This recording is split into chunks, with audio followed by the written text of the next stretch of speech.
welcome to the second part of our discussion. You can see the separate video on the YouTube on that also, because we don't want to put a long video so as to intimidation should not be there for the students. Now we come to the real part of the finance minister's speech. When we see budget going beyond the economic figures and talking about the welfare of the people.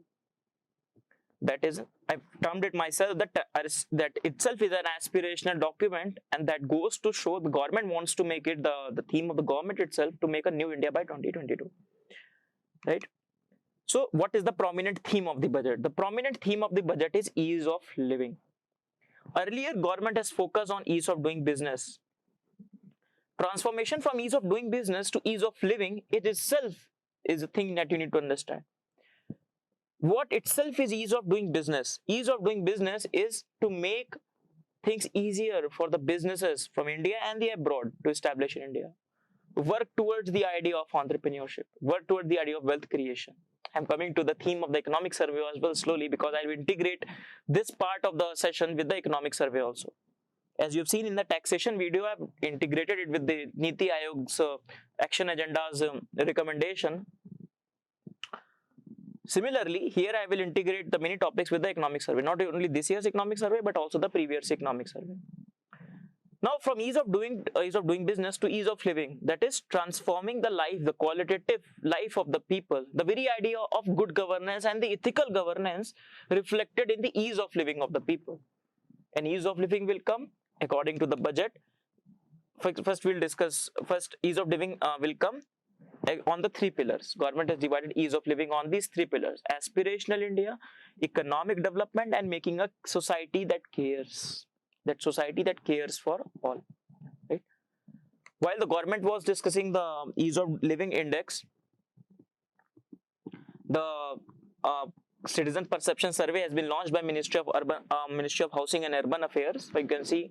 So that means that ease of living is not only an agenda for this government, not only agenda for this budget, but also the overall governance paradigm is revolving around the central theme of ease of living.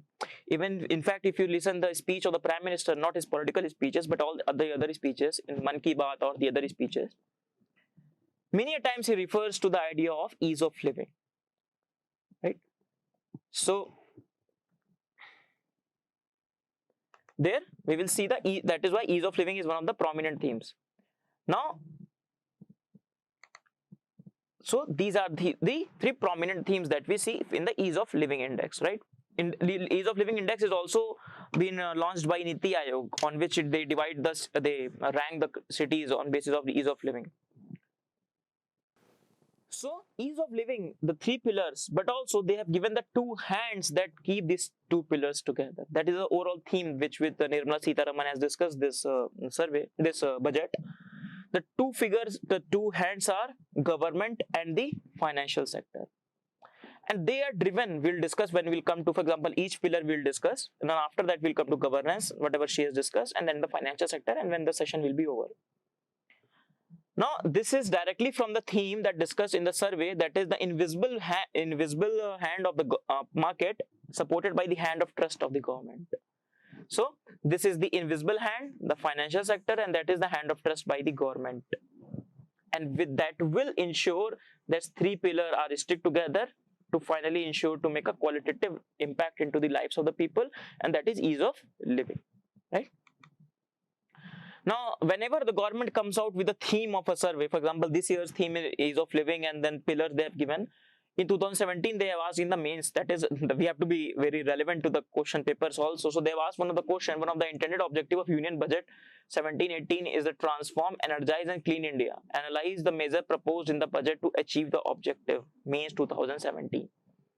And that is why now you will get your ears up and listen to the session, because I need to show you the demand also, right? The question has been asked and it can be asked again, because every year one question they are asking from the budget. 10 mark, 150 words, they are asking one question from the budget, right? So the first pillar, aspirational India. So the three pillars are, the three segments are agriculture, irrigation, and the rural development. That is the first pillar itself. Second pillar is wellness, water and sanitation, the wash portion. water, sanitation and health, and lastly education and skill. It is mostly related to the social infrastructure of India, the last two portions, the water, sanitation and health, and next is education and skill. Thus creating the social infrastructure of India.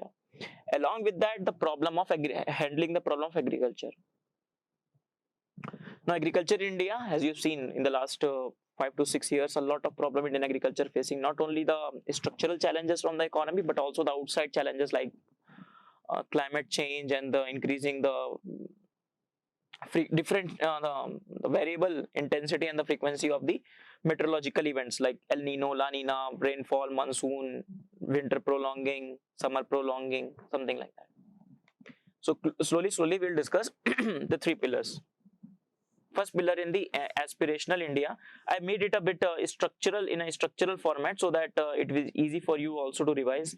So that is aspirational India. So the irrigation, agriculture, irrigation and the rural development.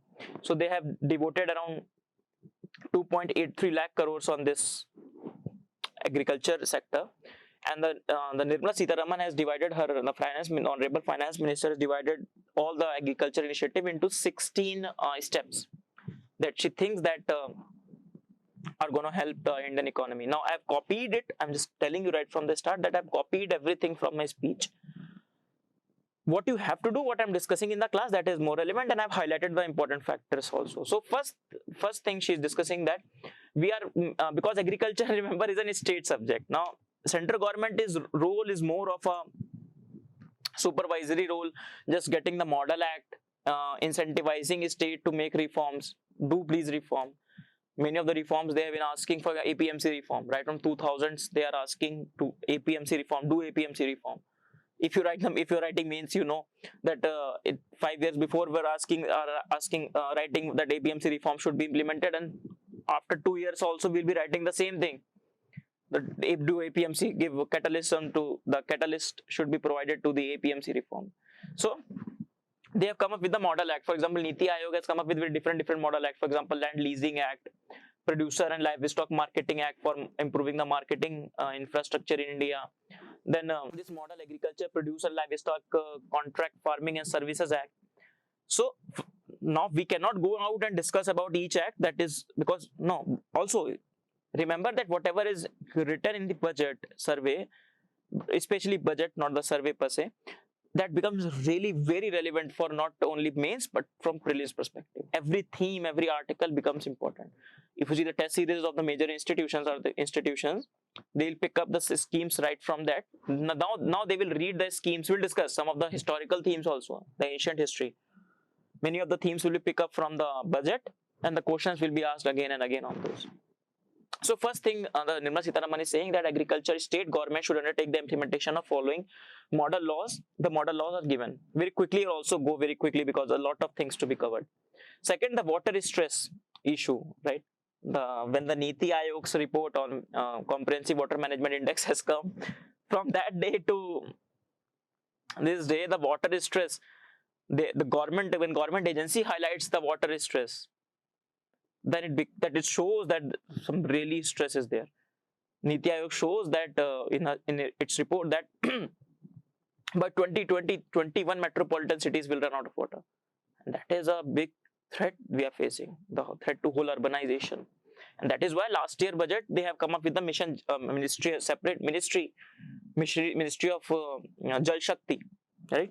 So what government is proposing to comprehensive measure for 100 water stressed district. It is same approach we can see in the Aspirational India program also. One of the very key initiatives of the government, the Aspirational India program. So government has decided to propose comprehensive measure for this 100 water distressed districts, and for that incentive will be created, some structures will be created so as to low hanging fruits go. From there we will address those distress conditions so that its situation does not become worse, right? So India's water crisis is a permanent problem which needs permanent solutions. Okay, so government has announced an ambitious target of providing piped clean water to all rural household by 2024. So government has Jal Jeevan Mission, right? that they have this vision, but like a Swachhta mission, right? Now, it attained a level of success. We'll discuss that. They have mentioned Swachhta mission also in the budget. But you need to go to the next level also, okay? Now we'll go a bit relative bit quickly. Now, next is in budget 2016, they have 19, they have announced the scheme of Kusum, right? So that scheme was, for example, the Sitaraman's finance minister says that they have turned from Annadata to Urja Data. The economic survey says that has provided energy sovereignty to the farmers to have the solar pumps. You can get the solar pumps from at a subsidized rate from the government. The details of the scheme you have to do it on your own, but I'm just discussing the things that have discussed by the finance minister. Because if I go on explaining the schemes, then it will become a very long session. So what extension they have made, now I propose to expand this. I means I've taken it from the scheme, that is why, to 20 lakh farmer for setting up standalone solar pumps. And I also tell why I have copied. In the last slides of the session, I'll discuss that why I have copied. So they want to expand it to help another 15 lakh farmers to solarize their grid connected pump sets. So also two things. So make the help in the solarization of the pumps, and also reduce the practices of the farmer to just have the pump and just take water out from the ground, right? Next is government shall encourage the balanced use of the fertilizers. So we've seen the fertilizer subsidies reducing. In 2 to 5 years back, I think economic survey had a chapter on the fertilizer subsidy itself. They've talked that the government gives subsidy to the inefficient economy. Government is incentivizing the companies to remain inefficient. Like unlike the other subsidies which are directly given to the people through DBT and all, the fertilizer subsidy is given to the companies. The price is fixed. One price is fixed, that this should be the price of the fertilizer, and if company makes it on this price, the government pays this. So there is no incentive for the companies to reduce this price. Cost-based subsidy it is called. So the government is saying that we need necessary steps to change the prevailing incentive scheme which encourages the excessive use of the chemical fertilizer. And they are saying from the perspective of farmers, the NPK, the fertilizer scheme that they have, so they want to change that regime, right? Next is India has next is the warehousing. Now you will see many of the steps that have taken not from the agriculture agriculture food processing sector. So to increase the food processing sector, which has a very high, as being a sunrise industry, which has a very high potential for the government's target to increase the farmers' income, double the farmer income by 2022, food processing sector has to play a very big role, right? But to have the very vibrant food processing sector, we need both backward linkages and the forward linkages. So we need to have warehouses where that food that they store can be saved. So government has come up estimated capacity of this, and that is very low because India has also wastes a lot of food. So government has come up that NABARD will undertake an exercise to map and geotag all of them, these warehouses, so as to when they will geotag, then they can connect it with the farmers, and farmers can go to those warehouses and do that. In addition, we propose creating a warehousing in the line of WRDA norms, and they will give the viability gap funding. For example, setting up a warehouse. For example, what is viability gap funding? Very easy. I want to set up a warehouse, but government wants me to set up a warehouse, but I know economic returns what farmers will pay. Economic returns will be very low. So till the time I get the economic returns, government will help me to bridge that gap. Government will pay me. They will do the viability gap funding for me. What is the win for the government? That their food will be saved. Farmers will get the good income. Next is, and as the backward linkages, a village store scheme. So basically a decentralized system they want to create. That is dhan dhanya hota hai na, dhan. In north we say dhan dhanya. Dhan means money and dhanya means the anna part. So dhan dhanya Lakshmi. So village storage scheme to be proposed by SHG, self-help groups. They will provide farmer good holding capacity and reduce their logistics cost. So they are working too much. They want to reduce this logistics cost, because of which the farmer has to, if they do not have the storage capacity, many of the pests, these rodents, they all destroy that food. and they do not get the real price of their crop. So they want to have a decentralized system in the form of a village storage scheme to be run by the SHGs. Have a Dhanya Lakshmi. Next is to build a seamless national cold chain. The same thing again, to improve the logistics in the agricultural sector. So they talk about the idea of Kisan Rail on the PPP arrangement. What it will do, it will help for the perishable inclusive of milk, meat, fish. So the connectivity, demand supply gap can be bridged. For example, in India, fishes are at the coast.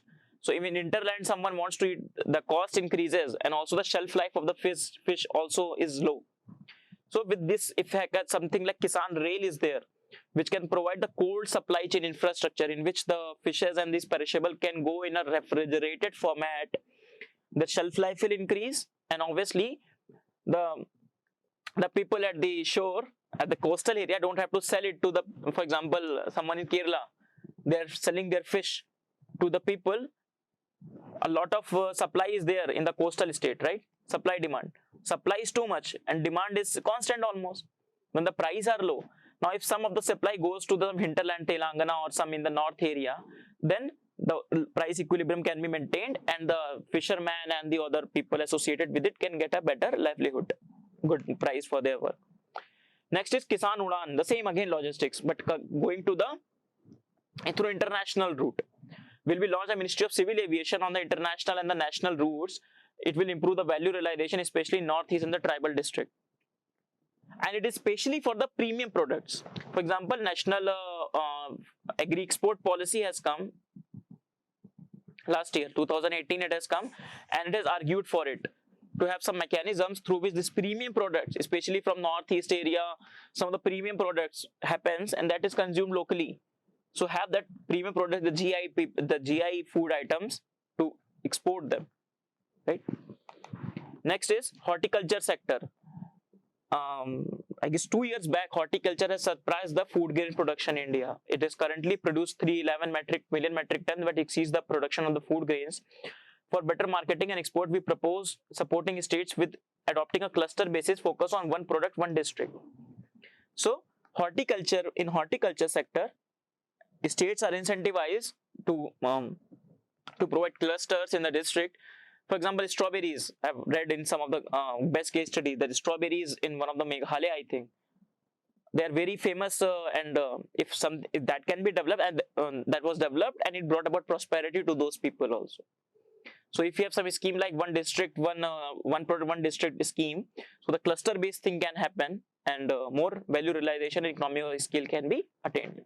Next is integrated farming system, especially in the rain-fed areas. That is conservation agriculture, adopting the sustainable agricultural practices.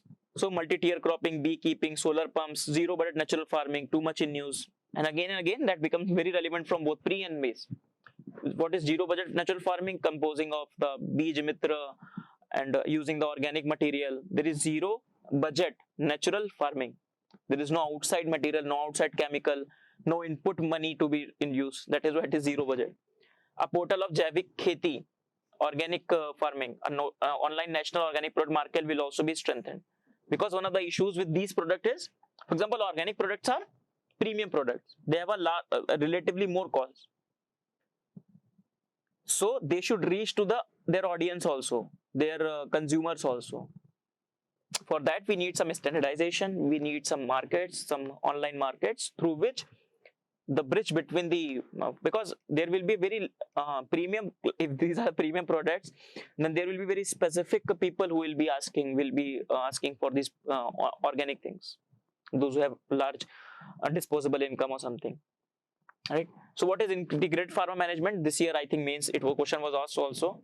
So not to discuss too much, but in which all the good things are happening. Crop health and protection is taken care of, the byproduct management is done, animal husbandry is taken complementary and supplementary to the core agricultural, energy efficiency is being used, water management done, community engagement,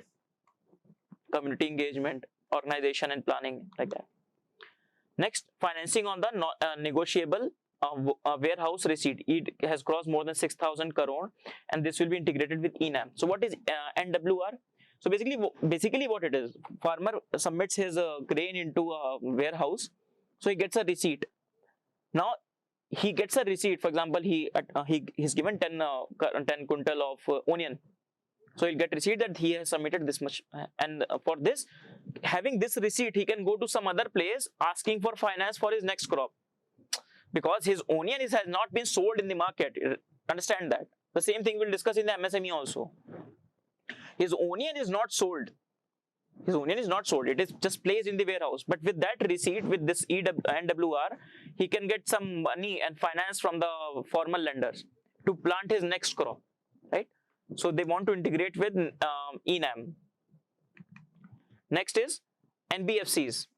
NBFCs and cooperatives are active in the agricultural credit space, and they have set the target 15 lakh crore. This much finance should be given to the farmers, because financing to the farmers through formal sources is again a very big challenge, right? NABARD refinance scheme to be strengthened. So the financing, the credit expansion into the agricultural sector and to the MSMEs has been one of the challenges of the Indian economy, because they do not get the access to the formal sector, and then the vicious cycle. They get more, they get money at the more price. Their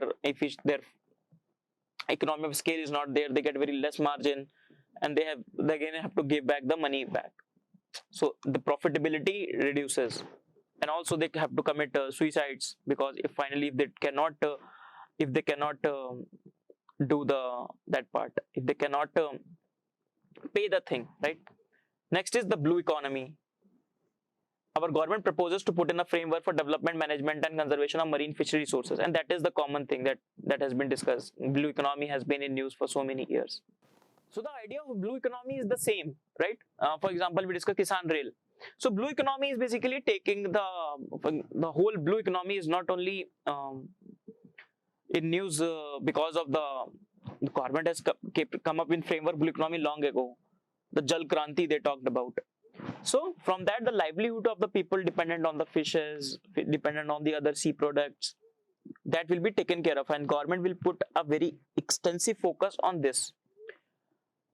Especially it becomes more relevant when government is coming up with this Sagarmala project.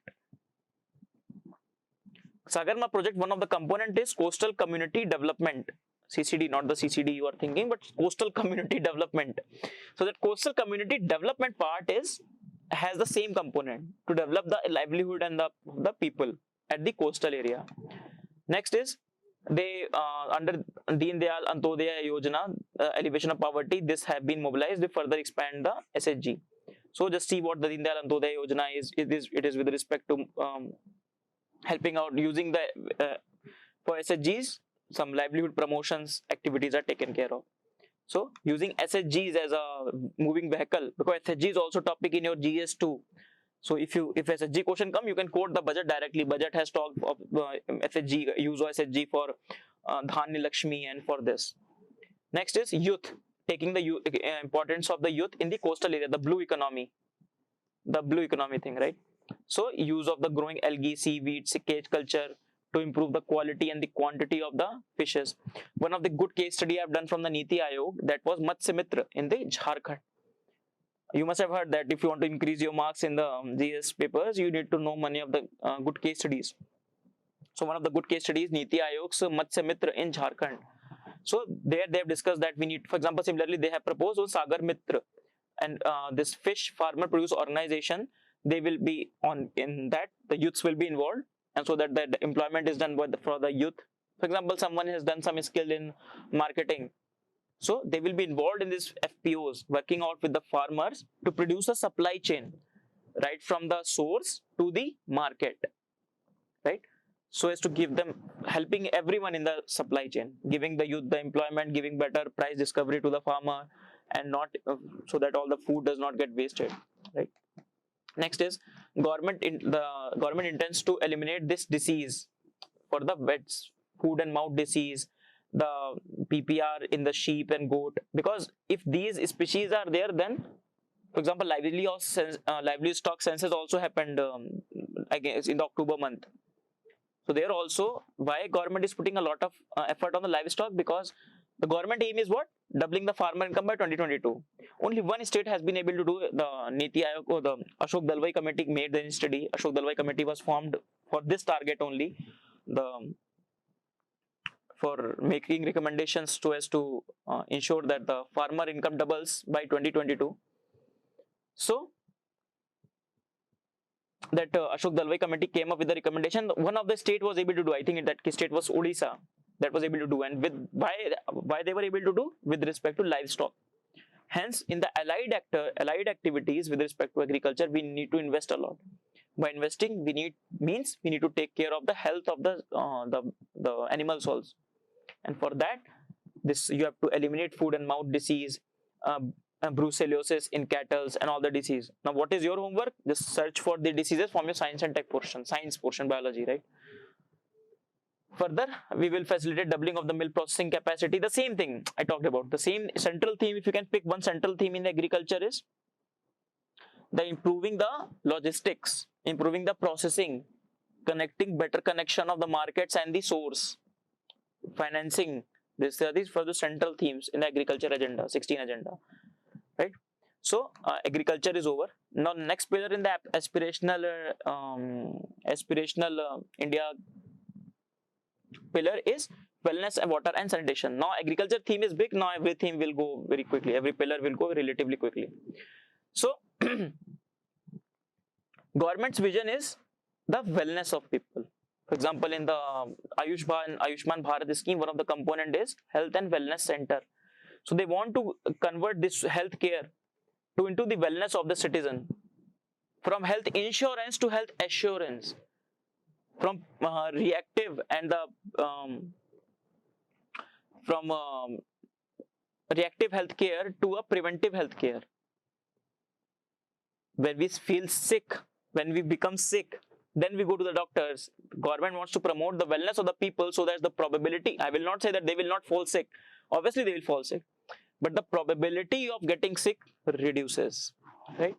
Similarly, and on that plank, they have come up with Fit India campaign also, that especially that against NCDs. For example, recently a report came from Indian State Burden that talked about the problem of NCDs, especially in the richer states. For example, Kerala has a high incidence of the NCDs. They were able to tag the CDs, the communicable diseases, because they have a better healthcare system and all.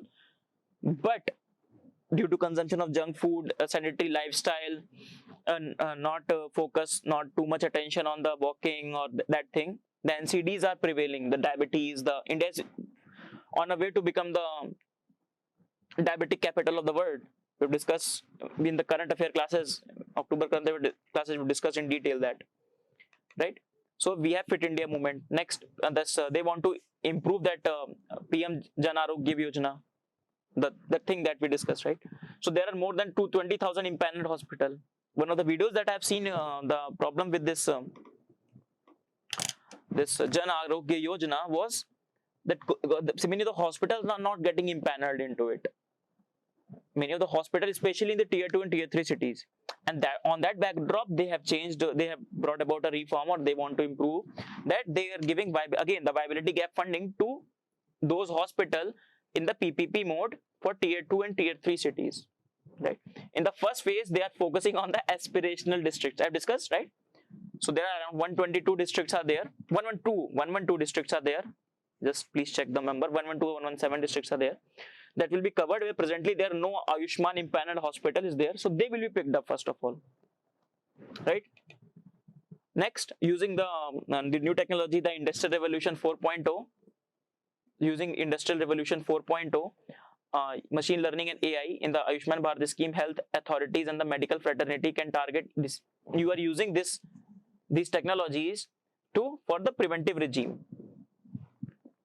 For example, taking up using the statistics, using the big data analytics,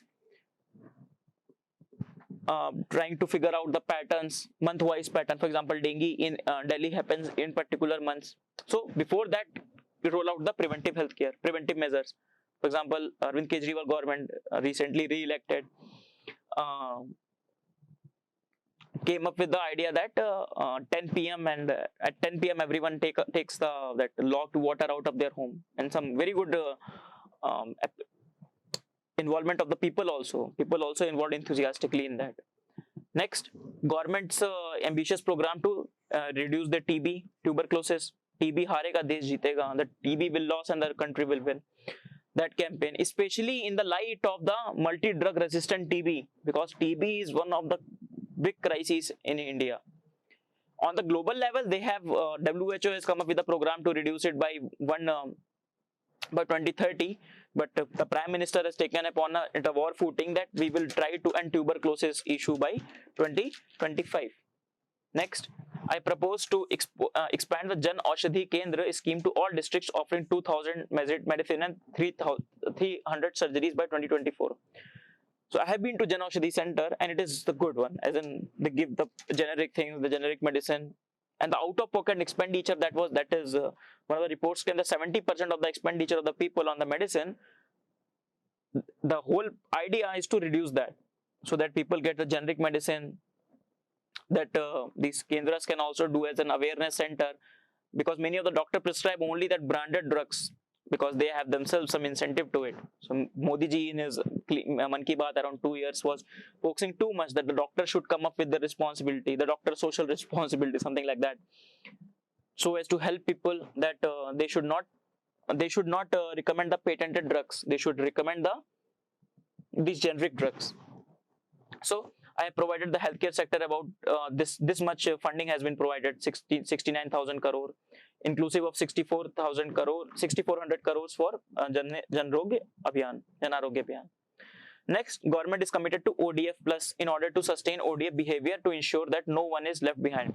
So basically, government proclaimed that as their target was that to October 2019, when 150 years of Mahatma Gandhi got over, the India will be that open defecation free, and government proclaimed that they have achieved that. Now the next target is to put the sustainability element into this open defecation. How to do that? So they came up with a framework on ODF plus and ODF plus plus. Now I put the current affairs slides in also here. So ODF plus protocol and tax certification. So what is the condition? That ODF plus will be given, not a single person is found defecating or urinating in the open, and all the community and public toilet are functional and well maintained. When all these things are done, then this is ODF plus. And also they have also come up with ODF plus plus. Why these things? To promote sustainability, and the criteria is relatively tough here. That they had to talk about they've integrated the idea of the sanitation with the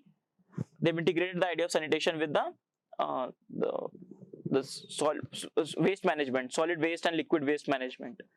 So that will there the ODF plus plus protocol will apply, and those had been released by Ministry of Housing and Urban Affairs. You can see that, right? So we've discussed two pillars of the first theme. Now we'll discuss the third pillar, the social infrastructure, the education and skill. Now, before the backdrop is, you can see when the ASER report came 4 to 5 years back, and they talked about the learning poverty in India, the poor learning outcomes. We are able to secure schooling for all, but you're not able to secure learning for all. The many facts are there that the fifth class boy is not able to read 8th class boy is not able to read the books of fifth class, or 5th class boy is not able to do the mathematics that are supposed to be done by the first class, something like that. And also on the other hand, we have seen the skilling deficit in India, the skill gap, the problem of employability. There is a demand in the industry, but we don't have the skill to cater to that demand.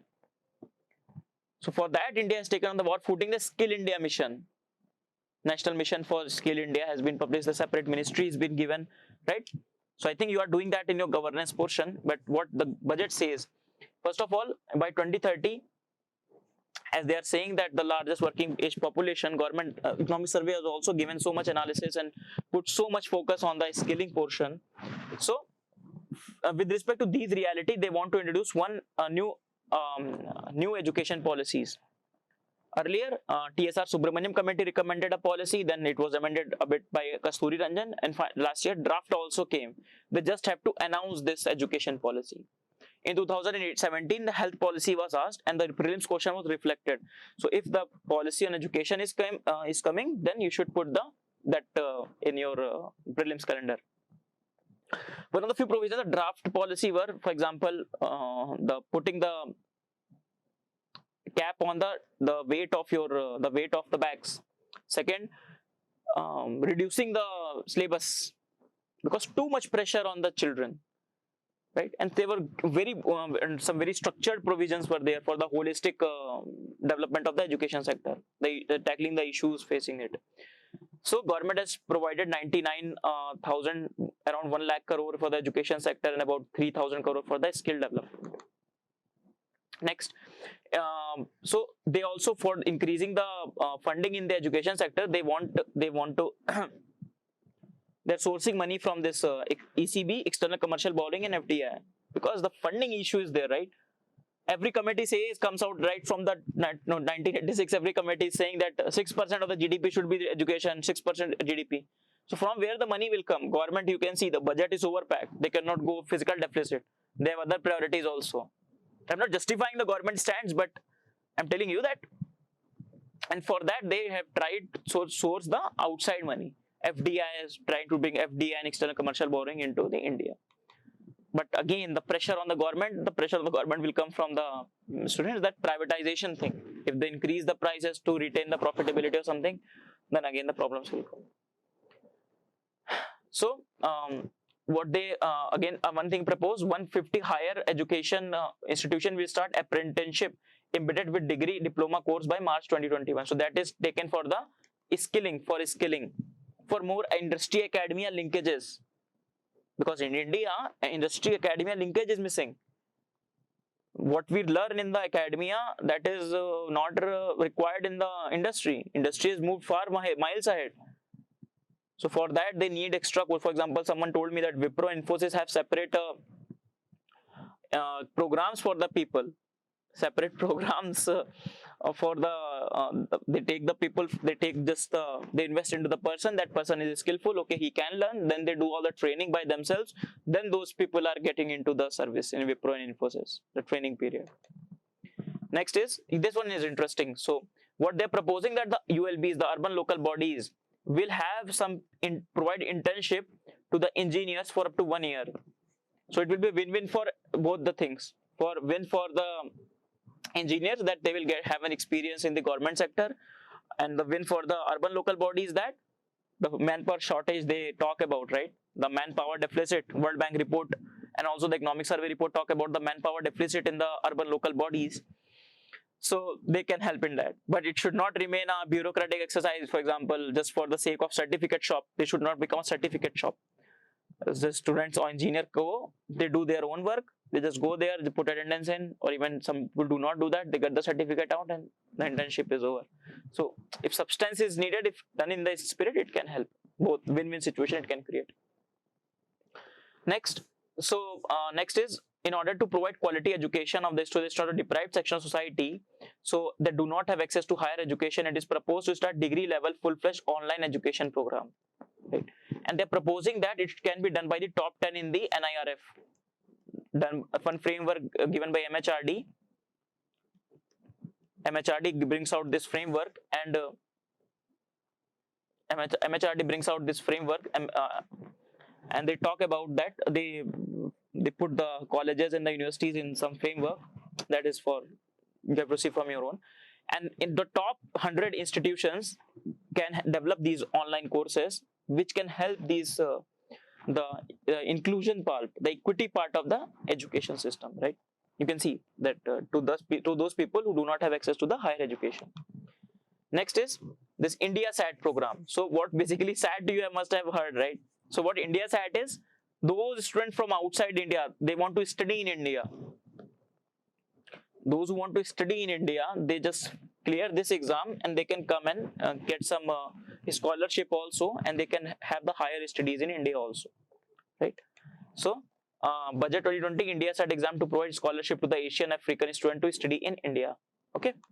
Next, a National Police University and National Forensic Science University are being proposed in the domain of policing science, forensic science, cyber forensics. So basically it is more, rather from police and skill, it is more of a police reform, a governance reform.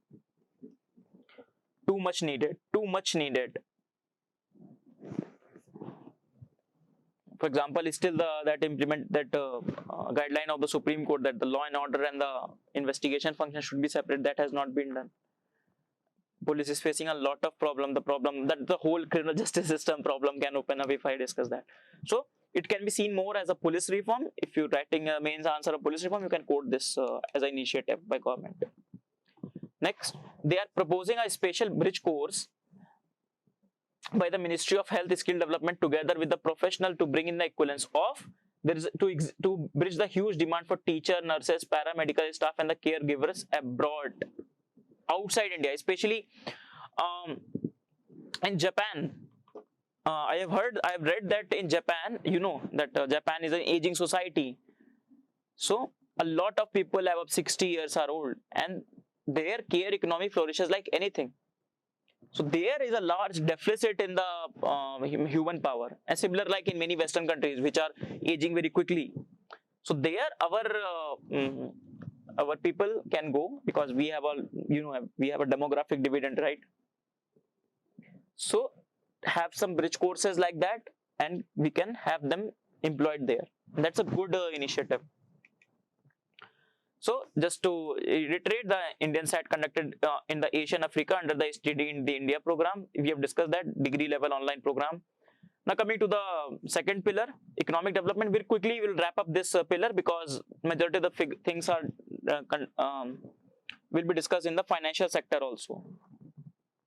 So the first thing is industry, commerce and investment. Within this pillar, three different ideas: industry, commerce and investment, infrastructure and new economy. So if we see the infrastructure, as I discussed, the national logistics policy is also in the news because they have come up with a draft. So very soon they will be coming with a logistics cost, because in India, one of the highest logistics cost in the world, around 14% of the GDP is the logistics cost. As you have seen, out of the 16.3 to 4, in fact 5 to 6 points are dedicated only to the logistics related to the agriculture sector. Hence, the logistics policy becomes very crucial in India, and especially for Make in India, for Startup India, you need logistics for giving a boost to the manufacturing in India, service sector in India. You need our logistics to be very sustainable and very profitable. Next, the accelerated development of the highways, for railways, for station, not too much important for our purposes. For more Tejas type trains for the tourist destinations. For the ports, they want to corporatize at least one major port to give more funds to the government, and also to put more efficiency into the port system also. Because now, as we discussed, now blue economy, the idea of blue economy, the idea of Indo-Pacific as gaining grounds in the international relations.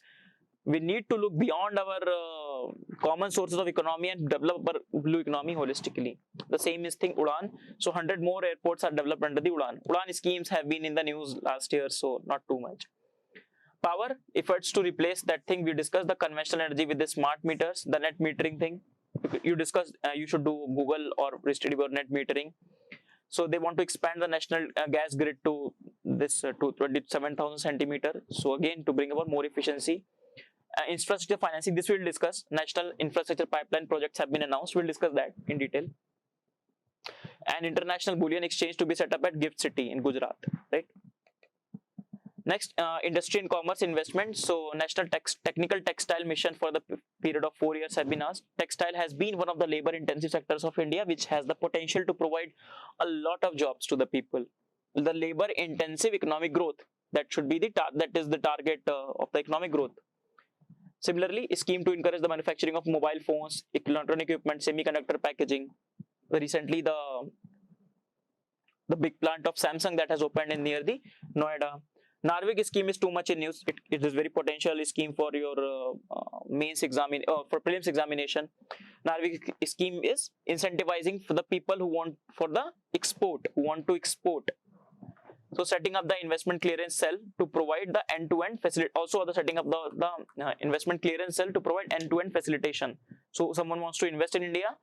That is the whole point. The budget, these things are very generic. These are every year these points will be there. Narvik scheme is recently launched, right? Next, the new economy. So the idea of the knowledge economy, making India knowledge economy, one of the pillar of the Digital India campaign, the digital empowerment of the society, digital infrastructure as the very basic entitlement of the people. So the knowledge transition cluster for emerging technological sectors, setting up of a technological cluster harboring the test beds and the small scale manufacturing facility. What are the test beds? For having that pilot projects. National mission of quantum technology and application with outlay of 8,000 crore has been proposed. Now this was the mission being proposed by the economic survey in 2016-17. This economic survey series, we will see that, and we'll try to integrate these budgetary facts with what has been recommended in the economic survey.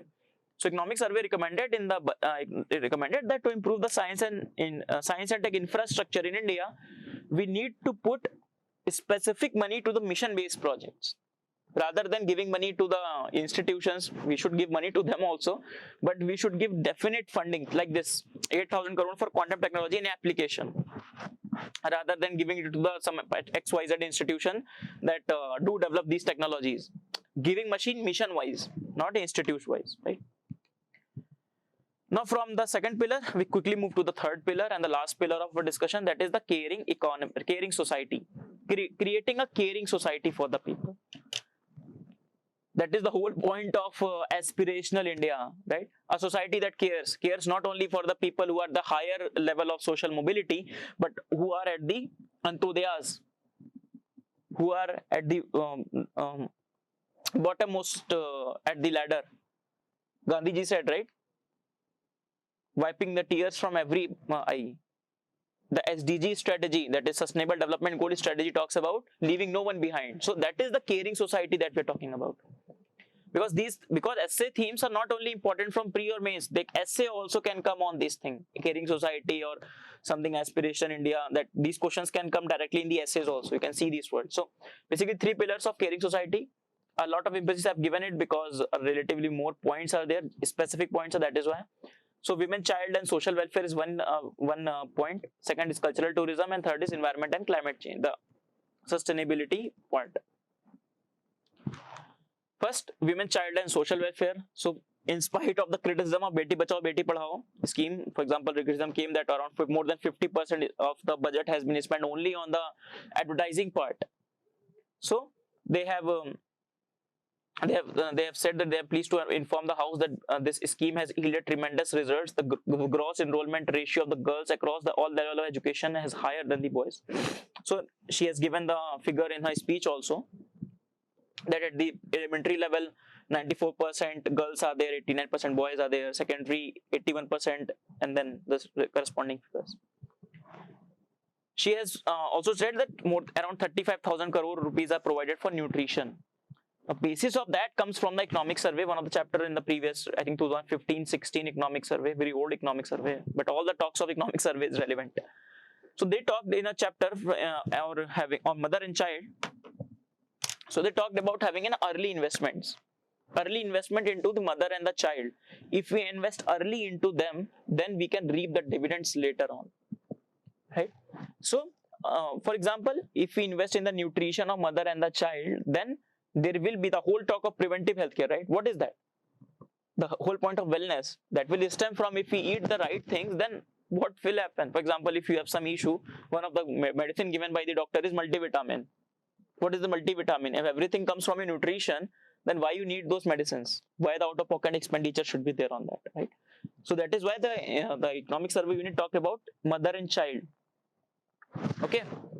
So as to maximize. So for example, they said if the government were the investor and trying to maximize India's long-term growth, where they should invest, whether should invest in the infrastructure, whether is given some choices, but where should they invest? So they talked about investment in the mother and child, the social infrastructure, nutrition, and from that the new Poshan mission has been launched by the government as a mass mission, riding on the success of Swachh Bharat mission, Poshan mission, that is more making it a Jana Andolan, making it a mass awareness movement, making it a bottom-up strategy, right? Involving people at the core. I think you know all these things, right? Because nutrition program the policy has been launched a long ago. 1990s, I think the policy was launched, but still nutrition problem in India is too much. Global hunger index, India is lagging at 102 or something. Shunting is 37% of our children are shunted. Right? 53% of girls are facing anemia. These are startling facts, very startling facts, right? So next is these are the funding allocation. I don't think that is too much important, but for example, for SC and OBC classes, they have 85,000 crores, different schemes running for them for welfare of scheduled tribe, because they are, as we discussed, they are the most antodyas. They are the, for them the society needs to care, not only money wise but also psychologically, also giving them support, right? Next is for Divyangs, 28,000 crore, right? Now we come to the second pillar, that is cultural and tourism. So our government has a very specific initiative, and I'm trying to be more elaborative on that also. So first thing they proposed to establish, overall theme of culture is they want to expand their cultural footprints, and expanding their cultural footprints in the view of making a tourism, making it a tourist spot.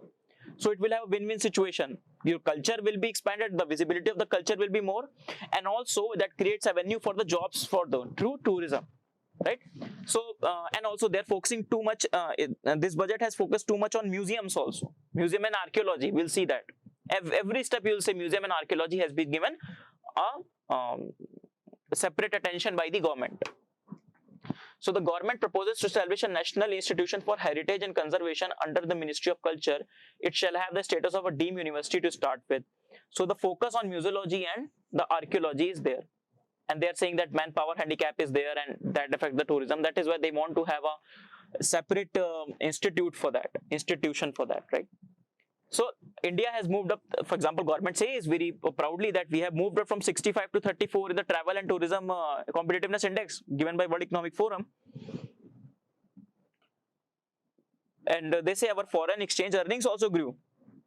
But still, the India is a cultural paradise, right? A lot of cultural diversity, right from the Jammu to, right from the Kashmir to the Kanyakumari. Too much cultural diversity, and but we are not able to exploit our cultural heritage. So just to have a passing reference of this travel and tourism index. For example, someone asked, what are the problems of Indian tourism sector? Just write these points only. Don't do anything else. For example, there is no enabling in an environment, and you have very good points right from the World Economic Forum index. So use this index. The policies and the enabling condition, infrastructure is not there, natural cultural resources, they're not protected sometimes, right? So that again the index that India is doing well, improving, but still a long way to go still, right?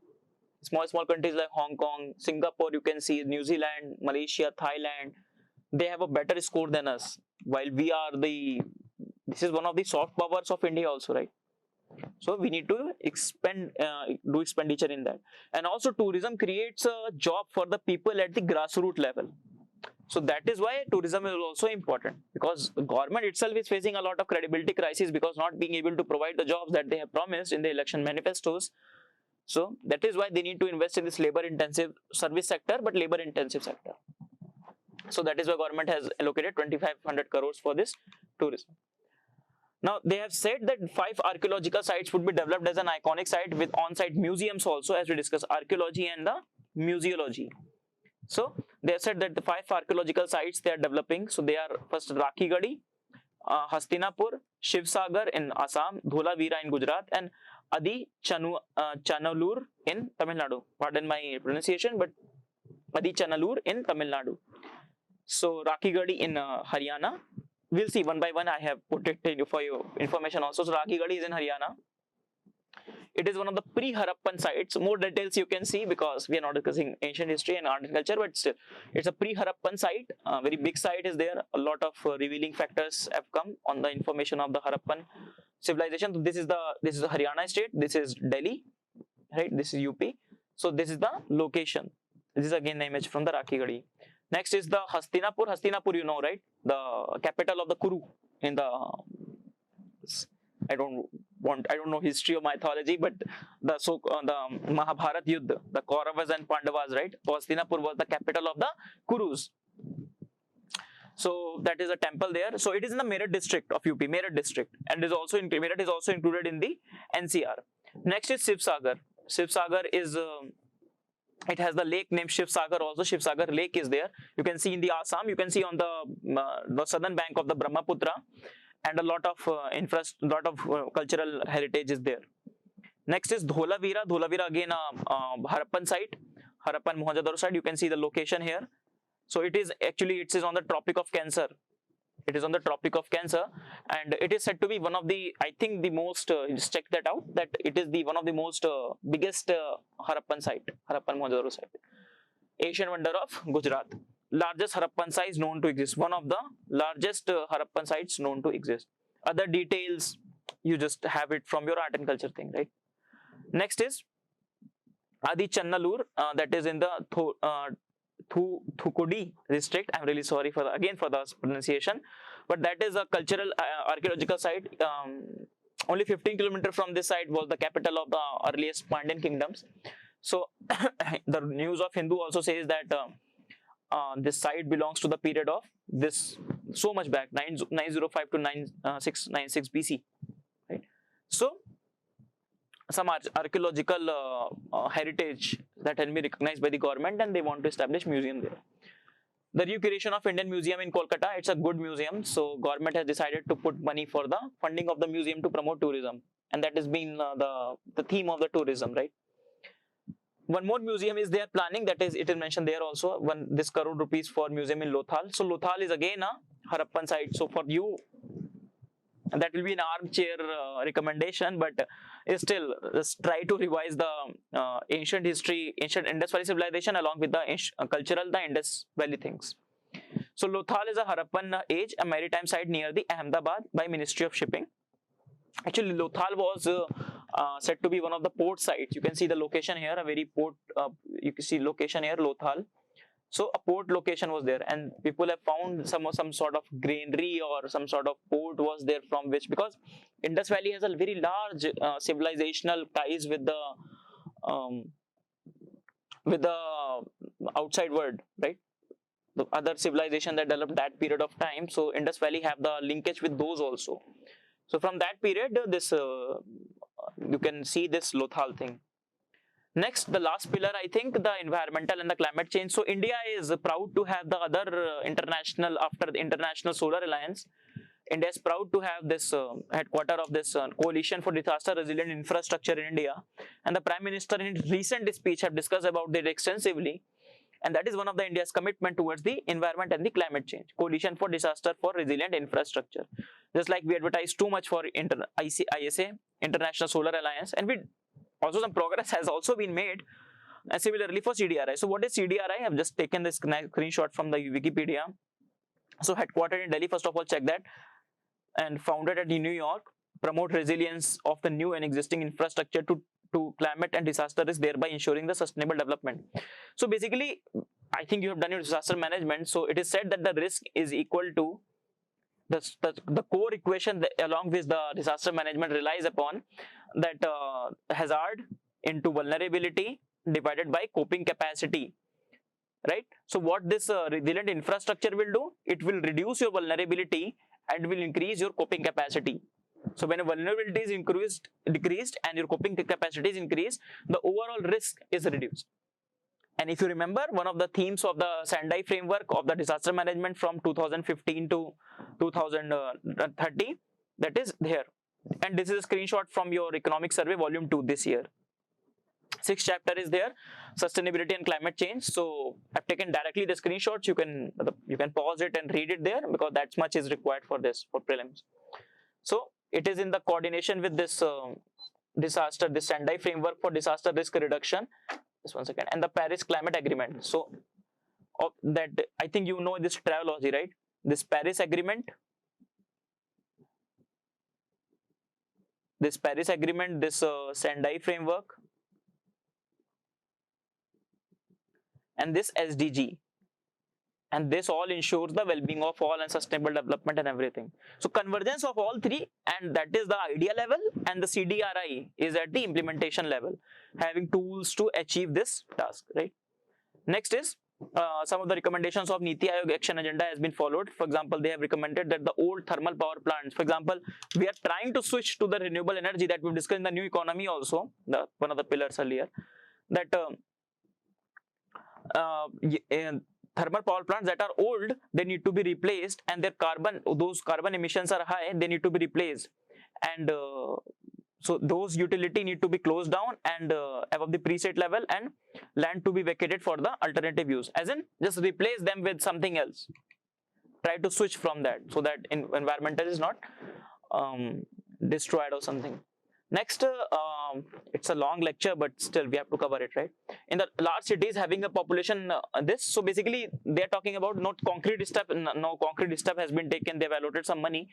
So they're talking about the air pollution thing, and they're saying that the state should be proposes to encourage such states to formulate and implement plans for ensuring cleaner cities.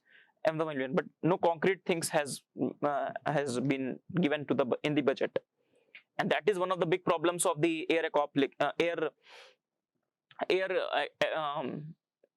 apocalypse, right? Called that, where for example, in one of the days in Delhi, it is as if you are eating 30 cigarettes in a day. For non-smokers, it is like a place where that will make your health deteriorate like anything, especially for children and pregnant women. Imagine the situation. On the one hand, we are talking about early investments in child and the women, and on the other, this air thing is how they're destroying the health of the people, right? Now, coming to the last section of our discussion, the wealth creation. This is the heading of your first chapter in the economic survey. The wealth creation, the invisible hand supported by the hand of trust. The invisible hand of the market supported by the hand of trust of the government. So the Nirmala Sitharaman, finance minister, also said that these three pillars of aspirational India, economic development, and the caring society needs the two hands. First hand of invisible hand of the market, and second the hand of trust of the government to keep it up. The next discussion that I'll have on this series will be on the first theme. The first theme itself is the wealth creation, the privatization, and I'll discuss the 5 chapters of this year's economic survey, theme-based economic survey, as we talked about. Now, governance, first is, very quickly we'll move because the time is running out. So some good points are given: clean, corruption-free, private policy-driven, good in intent, and this governance is there, the hand of trust of this government. And it will work for everyone: hard-working women, entrepreneur, ever hopeful, and untiring farmer. And that governance that works for everyone, leaving no one behind, right? So one of the things that they want to discuss is taxpayer charter. Last year, CCD chairman has died, and some of the claims have come on for example, claims have come on the tax terrorism. We have discussed, right, that the taxation part becomes a large portion to fulfill that expenditure part. If you remember our earlier discussion, the first video. So government, sometime tax official, what they do, they want to squeeze these people, especially the businessman, to give tax on time, and in that process becomes tax terrorism. And sometimes and that destroys the faith of people on the public agencies. The trust and the ethical framework that should govern, that is destroyed by tax terrorism. So that is why they want to bring in a taxpayers charter to bring out fairness and efficiency of the tax administration. Next, the major reform they brought about in the recruitment to the non-gazetted post in the government and the public sector banks. What they are saying that they will set up a NRA, National Recruiting Agency. Now you have seen that many of this exam of similar type happens, and so many agencies are taking those exams. Now the candidate has exam one day, then next week he is giving exams after exams after exams. So they want to rationalize it and bring about one agency, that is NRA. Further details will come. Just like National Testing Agency, just like NEET, they are trying to rationalize the examination governance in India, so that it will help people. So a test center in every district, particularly in the aspirational district, will be set up, so that it should not be like that the students from the urban area will get all the benefits. Next, for easy disposal, speedy disposal of the commercial disputes, government has of the various tribunal, they want to have a robust mechanism of the recruitment to these bodies. And they are based upon the Law Commission's recommendation that is National Tribunal Commission, NTC, 272nd report, they brought about that, to have a NTC, National Tribunal Commission. Next is, say, proposed a new, also the checking the GDP integrity of India. So many of people have questioned the GDP, whether they are the right figures.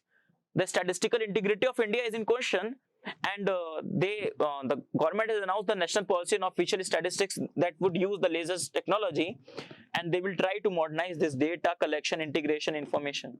And that is also relevant because in the new India 2022 some strategy framework by the Niti Aayog is there. They have dedicated 2 chapters on data driven governance, evidence based policy making. And how will that happen? They have listed out the problems with the data in India. And how will that happen?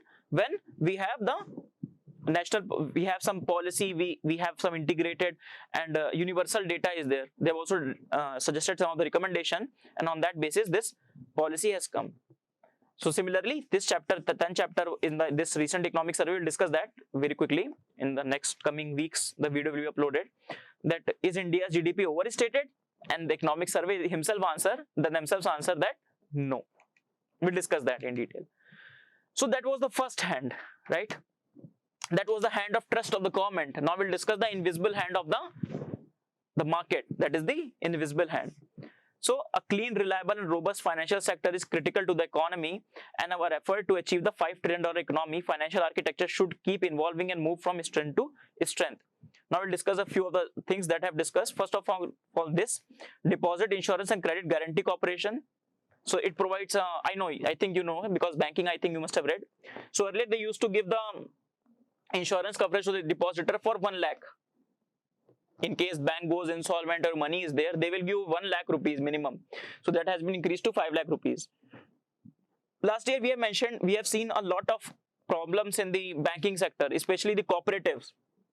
For example, BMC bank in Maharashtra.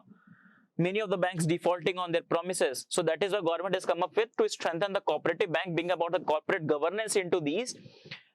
Bring out professionalism, enabling access to capital, improving governance and oversight. So they are proposing the amendments to the Regulation Act. Next, with respect to NBFCs, so they are making it easier for NBFCs to take the recovery of the loans. So they have decreased the size of under the SARFAESI Act. They have decreased it from 500 crore to 100 crore and from 1 lakh crore loan size to 50 lakh. You just read it out, very easy. So make it, because NBFC sector is also facing crisis, and these are the pillars of the economy. When they are in the crisis, the whole economy is facing the crisis, and that we are discussing. For example, GDP growth is 11 years lowest in the 11 years, right? Government has decided to go ahead with the RBI privatization to this retail and investment institutional investor. Earlier they have sold their majority stakes in the IDBI, and IDBI First is also working really well. Many of my friends have their bank account there, and they're getting many services also. Next is in the financial sector, both MSME. Last year economic survey come up with a chapter that MSMEs have become dwarf. They're not becoming giants. From infant they are becoming dwarf. They are not from infant becoming giants.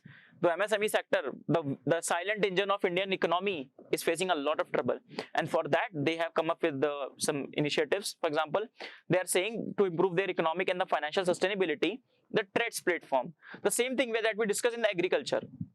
We discussed that if they give their produce to the warehousing, they will give the receipt, and with that receipt they can buy the other stuff. They can buy fertilizer. Similarly, MSME also. For example, they have delivered product to some for example, government or some other. So with that invoice, they have not got the money, for example. But with that invoice, if they use the trade platform of RBI, they can use that not RBI, the trade platform. If they can use that invoice for the money thing. Because one of the problem with the MSME sector is the inflow of the money is very poor with respect to them. Right? The inflow of the money, the same phenomena happening with the agriculture sector. They do not get the money from the formal sources, so they rely on the other sources. Interest rate is more, and the vicious cycle continues. Their efficiency is poor, then again they are not able to get the loan from the formal sources. Next, for the MSME itself, more than 5 lakh MSME last time the restructuring of the loans was done by RBI, and government has asked RBI to reconsider for this, give 1 more year for the restructuring, so that to ease the pressure on the MSMEs. Next, financial sector, the same MSME thing. So they are giving some extra support, app-based invoice financing loans, ultimately to delaying the problem of the cash flows, delayed payments to the MSMEs. The cash flow is a big issue. And that is why when demonetization happened, one of the biggest victim of that was MSME sector, because they rely on cash flows. They rely on very brisk margin, very short margin, and when that in a shock happened, a lot of problem was faced by the MSMEs. Next is disinvestment. So government has decided to go ahead with the disinvestment of the LIC. A lot of uproar in the parliament happened when the LIC was announced, I know, and many of the articles will be written on that, but they have gone ahead with the disinvestment of LIC. Next is important thing, as I discussed, the 15th Finance Commission has come up with this report, with NK Singh has given the recommendation that, not recommendation usually given for the 5 years, but for 1 year they have given recommendation for now. And the government has said that they have substantially, they have not disclosed that substantial measure they have accepted the recommendation of Finance Commission, and the final report will be in the October. Now they have decreased the devolution from the earlier 42% to the 41%, and it is due to Jammu and Kashmir and Ladakh. So basically they are treating them as a earlier, not as a separate state for now. For example, 20 states devolution will be there for 20 states, not 29 states compared to earlier, and they will get the money directly from the center. So that is why devolution is reduced. But again, the whole holistic report will come in the October. That, I think, one of the last points, the national infrastructure pipeline projects. So 103 lakh crore national infrastructure pipeline projects were announced by Nirmala Sitharaman in by this last day of 2019 with the bang. That task force submitted the report that of 103 crores of worth infrastructure projects, you can see from 2020 to 2025 this much we must invest. They've also given the how much we should invest for energy: 24%, roads 19%, urban 16%, railway 13%. This question can come to arrange it. I think that will be very trivial, but that can come. So in the budget they have also mentioned that 22,000 crore have been raised finally, and they want this Indian Infrastructure Financial Company Limited of NNIF to raise the further things, right? So this 103, that capital infrastructure that we discussed, right? So through these mechanisms they want to invest in the capital infrastructure of the company. Again, the national infrastructure pipeline, this was the report submitted by the task force, right? We have discussed that. So that was the last slide. So we have discussed, just to finalize the budget, the big theme is ease of living. Ease of living has 3 pillars: aspirational India, economic development, and the caring society.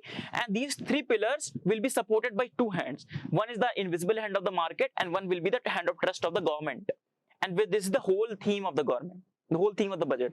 Now, as I was discussing, I was told you in the class that I will discuss in the last that why I have discussed verbatim, I have taken the speech. Because one of the document that is released by the government is after the every budget. For example, next year budget will come of the 2021-2022, right? So with that, a document will come on the status of the implementation. I wanted to put the screenshot, but I just forgot to put the screenshot in, but I can explain you there. So the implementation of the implementation scheme comes. So in that document, so sequence wise, paragraph number wise, for example, in 23 paragraph, Nirmala Sitharaman has said that NRA should be established, National Recruitment Agency. And there in the next column, they will show what has been done in the last year. So that is why her speech becomes very relevant. The finance minister's speech becomes very relevant for the budget. And that's what we did, right? So our long sessions, 2 long sessions, but I think very holistically I have covered the economic survey.